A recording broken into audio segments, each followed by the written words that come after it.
অনেকেই আছেন সাকিব আল হাসান এবং বেন স্টোকসের মধ্যে তুলনা করেন যে সাকিবের চাইতে বেন স্টোকস এগিয়ে নাকি বেন স্টোকসের চাইতে সাকিব এগিয়ে।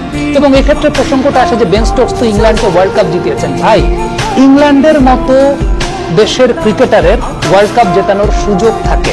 আবারও বলি, ইংল্যান্ডের মতো দেশের অলরাউন্ডারের ওয়ার্ল্ড কাপ জেতানোর সুযোগ থাকে, কারণ তারা ফাইনাল খেলেন। বাংলাদেশ ফাইনাল খেলে না, সো সাকিব আল হাসানের ফাইনাল জেতানোর সুযোগ নাই।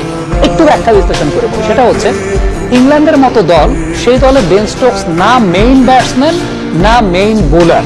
তো বেন স্টোকসের আলটিমেটলি সেই লাক্সারিটা আছে একজন অলরাউন্ডার হিসেবে তার স্পেসিফিক রোলটাকে প্লে করা। সাকিব আল হাসানের কিন্তু সেই লাক্সারিটা ছিল না।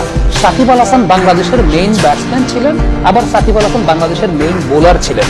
ধরেন নতুন বলে ওপেনিং বোলাররা উইকেট পাচ্ছে না, সাকিব আল হাসান ওয়াজ দেয়ার।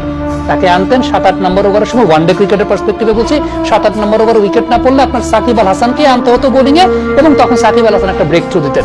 পুরান বলে একটা পার্টনারশিপ ক্রিয়েট হয়ে গেছে, ওটা সাকিব আল হাসানকে আনা লাগবে। যে খুব রিসেন্ট আমি বলি যে বাংলাদেশ যখন এখন মিড ওভার্স উইকেট পায় না, আমার খুব মনে হয় যে এই সময়টাতে বাহাতি একজন অর্থোডক্স স্পিনার আসতেন, অ্যারাউন্ড দ্য উইকেট বল করতেন, একটা আর্মার ডেলিভারি করতেন, বলটা একটু লো হইতো, ব্যাটসম্যানের মিডল স্ট্যাম্পে গিয়ে আঘাত করতো।